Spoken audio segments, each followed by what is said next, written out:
Hello, my green girls. Aren't you so proud of me? I remembered to use my green marker. Woohoo! So here is 8-6.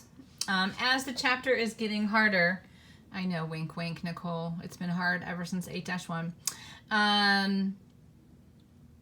I just want you to spend a day trying the lesson, and then I want you to then do it, I don't want to say for real, but I want you to do it your practice sheet. So I'm not going to do like a sheet per day. We're just going to take a day to learn the new hard thing, and then the next day we'll do the practice sheet. So here we are. It's 8-6. It's page 400. Woohoo! We made the 400s. Today is about square roots and irrational numbers. If you would like these notes, go ahead and pause me and put them in here. Just make sure that you're listening because I'm going to talk you through some here. Square root is the inverse of squaring an integer. Basically, the opposite of having the exponent of 2.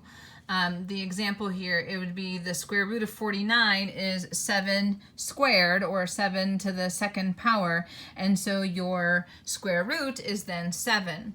So with the square root of 49, you do the opposite of squaring that digit, that integer.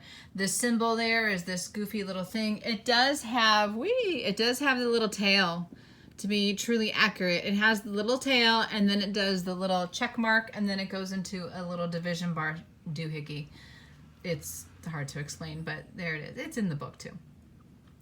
And then if your square root is not a perfect square, just simply round. And here's an example.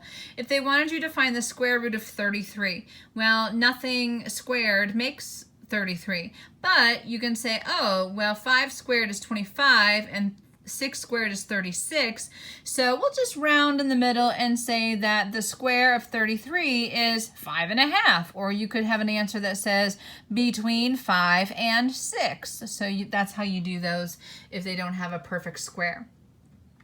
Next section today is irrational numbers. These are a little confusing.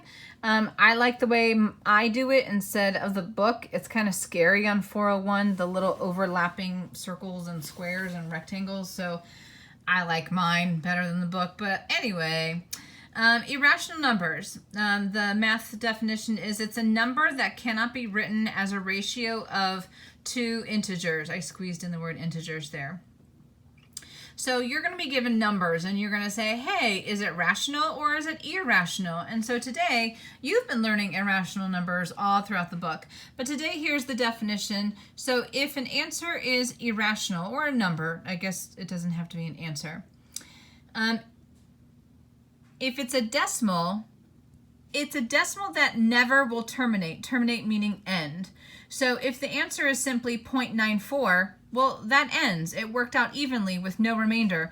So if it ends like 0.94, it's irrational because it terminated. So if it never terminates, it's irrational. So an example would be 0.32, 0.32, oops, sorry.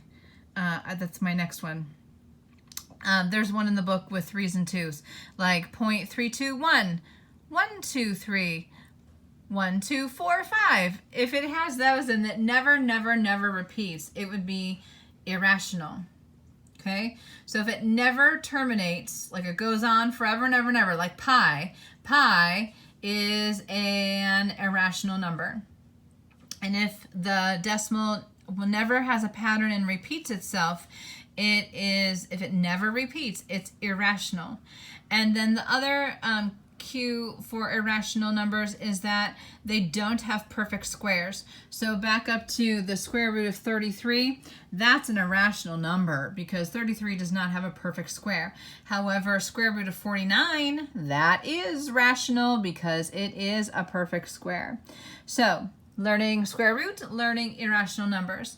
So here's your you try. There's a lot of them, but the first set is so simple. So you try, it's on page 402. Watch out carefully or else you're going to do more problems than you need to.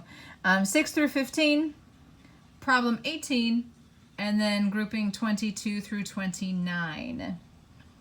Alrighty, if you have questions, you know how to get a hold of me. I will back out so you can write down notes if you want to in your books. And that's it. That's a wrap for green math.